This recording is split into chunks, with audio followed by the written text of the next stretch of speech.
Assalamualaikum warahmatullahi wabarakatuh. Bismillahirrahmanirrahim. Yang terhormat Bapak Ismail Madani selaku guru Bahasa Indonesia SMA Negeri 1 Pamekasan dan juga adik-adik siswa kelas 11 SMA Negeri 1 Pamekasan. Semoga kita semua selalu dalam lindungan Allah Subhanahu wa taala. Sebelumnya perkenalkan, nama saya Mubayamah, mahasiswa Tadris Bahasa Indonesia Institut Agama Islam Negeri Madura, yang diberikan kesempatan dari kampus untuk melaksanakan praktek lapangan dengan belajar dan mengajar di SMA Negeri 1 Pamekasan. Namun sebelum kita memulai pembelajaran daring ini, marilah kita berdoa sesuai dengan keyakinan kita masing-masing. Semoga pandemi COVID-19 ini segera berakhir dan kita bisa melaksanakan pembelajaran sebagaimana mestinya. Berdoa dimulai.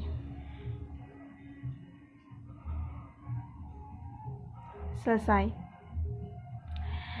Adik-adik sekalian, siswa SMA Negeri 1 Pamekasan, pembelajaran daring ini merupakan solusi yang sangat tepat saat pandemi COVID-19 ini. Semoga tidak mengurangi semangat adik-adik sekalian untuk terus belajar dan menggali ilmu pengetahuan.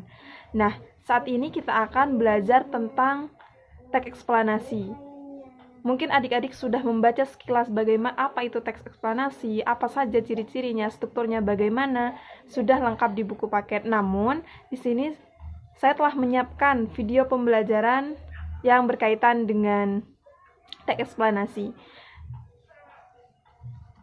Selanjutnya, selamat menyimak dan selamat mencatat. Sekarang kita akan belajar tentang teks eksplanasi. Mengidentifikasi informasi dalam teks eksplanasi. Nah, di sini kita harus mengetahui terlebih dahulu makna atau arti dari mengidentifikasi informasi dalam teks eksplanasi itu apa, hingga kita mampu memahami apa yang akan kita pelajari.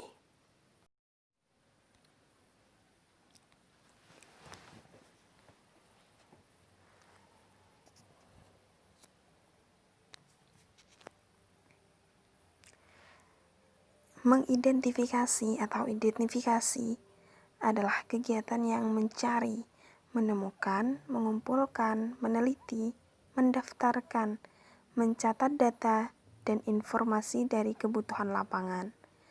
Sedangkan informasi merupakan hasil dari pengolahan data sehingga menjadi bentuk yang penting bagi penerimanya yang mempunyai kegunaan sebagai dasar dalam pengambilan keputusan.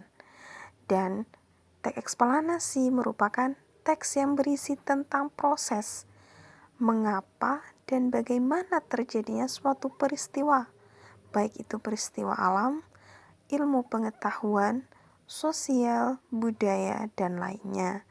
Jadi, mengidentifikasi informasi dalam teks eksplanasi adalah kegiatan mencari, menemukan, mengumpulkan data yang telah diolah yang berupa informasi dalam sebuah teks yang berisi tentang proses terjadinya suatu peristiwa, baik itu peristiwa alam, ilmu pengetahuan, budaya, sosial, dan lainnya.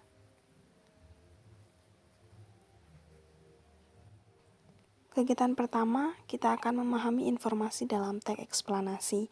Nah, untuk memahami informasi dalam teks eksplanasi di sini kita harus mengetahui terlebih dahulu ciri umum dari teks eksplanasi itu apa.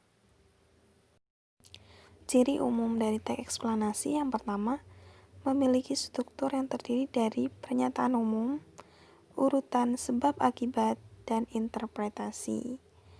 Yang kedua, memuat informasi faktual atau informasi yang benar-benar terjadi atau fakta bersifat ilmiah atau keilmuan. Yang keempat, bersifat informatif, memberikan informasi. Dan yang kelima, biasanya menggunakan kata seperti pertama, kedua, ketiga, atau berikutnya, terakhir, selanjutnya, dan lain sebagainya. itu merupakan ciri umum dari teks eksplanasi. Ketika kita sudah mengetahui ciri umum dari teks eksplanasi, kita dapat membedakan mana yang termasuk teks eksplanasi dan mana yang bukan teks eksplanasi. Nah, di kegiatan kedua, memahami gagasan umum dan fakta penting dalam teks eksplanasi. Dalam memahami teks eksplanasi, kita perlu mengetahui terlebih dahulu apa struktur teks eksplanasi tersebut. Sehingga ketika kita sudah memahami strukturnya, kita akan paham akan isi teks tersebut.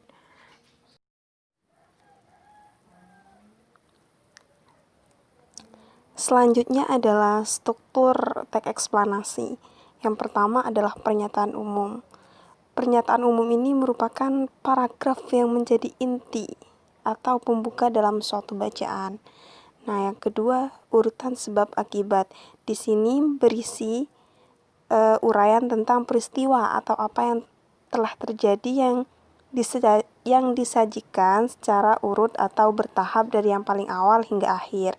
Dan yang terakhir adalah interpretasi yang berisi kesimpulan tentang apa yang terjadi, mengapa bisa terjadi, dan bagaimana mengatasinya. Selanjutnya adalah mengonstruksikan informasi dalam teks eksplanasi. Kegiatan pertama menyusun bagian-bagian pokok teks eksplanasi. Bagian pokok teks eksplanasi ini terdiri atas pernyataan umum, deretan penjelasan, dan interpretasi. Jadi, dalam menyusun teks eksplanasi ini harus sesuai dengan struktur dan isi dari teks eksplanasi tersebut. Kedua adalah menyajikan hasil teks eksplanasi. Selain kita dituntut untuk bisa menyusun teks eksplanasi berdasarkan struktur dan juga cirinya, kita dituntut untuk bisa menyajikan teks eksplanasi.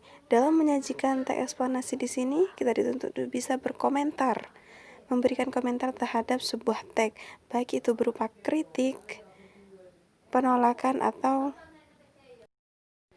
pujian, atau dukungan. Jadi dalam berkomentar ada dua, yaitu positif dan juga negatif. Nah, itu saja materi tentang teks eksplanasi pada kali ini. Kurang lebihnya mohon maaf. Wassalamualaikum warahmatullahi wabarakatuh.